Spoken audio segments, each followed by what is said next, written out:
Little hairy men, or are they big? Well, they're both.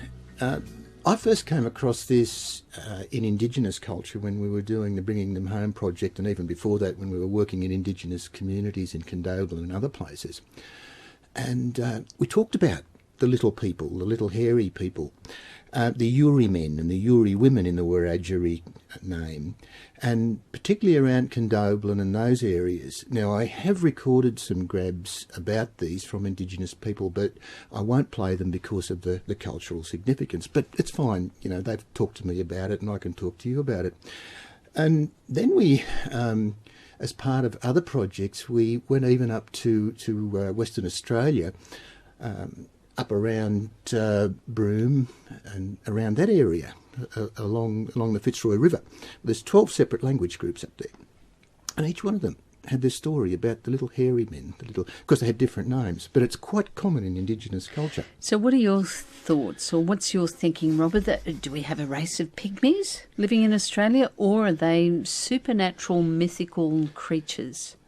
Well, everyone that I've spoken with, and it's a question as part of what we do with folklore at the National Library, that we look at these sort of things because myths and legends have been around, and we're only a young country as far as whitefella is concerned, but within Indigenous culture, of course, it goes back forever. And we ask these questions, but you go back to Europe and there's always these, the fairy tales, for goodness sake. Fairy tales we were told to kids are really ghost stories in lots of cases, aren't they? The jury's out as far as I'm concerned. Everyone I speak with swears by it and leans forward and looks me in the eye and that sort of thing, and they believe it. We'll travel mainly in New South Wales and the Pilliga scrub around about Barradine and Wobbegar. It's full of stories of panthers and hairy men and yowies. So on one hand we have the stories, the Indigenous stories of the little men, but the yowies seem to be big people. Now, a few years ago, I don't know whether you remember this, and probably too early in the day for you, Trevor Chappell, who does the overnight show, was, over a period of time, getting quite a few calls from truck drivers who talked about yowies, ghosts in the Pilliga forest. So he decided to brave the cold, brave the night, and broadcast from the Pilliga just to see if there are any ghosts, as you do. There's certainly plenty of stories from the Pilliga area. But there are some people up there that really do believe in the yowies, and the story goes back quite a bit. This is a former drover from up around that area, and he certainly believes in them. My old man reckoned there was a hairy man. He reckons, and this is Seth Kelly and Ted Armstrong, they were out sleeper cutting in the Pilliga scrub. That's where I was born, actually, in a tent out there.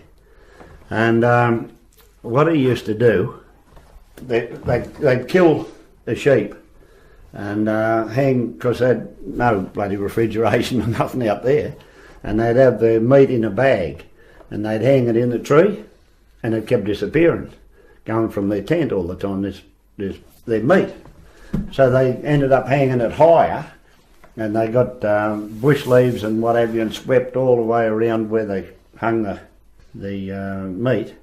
And the meat was still there, and there was big footprints everywhere, and the old man said you could just see him going. He said, but he was a hairy man, you know, that's what he used to say. He used to tell us this all the time about it, being out there. So he said, if you're going to have anything, you've got to make sure it's on a limb somewhere and hanging up where you can't get the damn thing. You can't keep your meat out there because he keeps pinching it.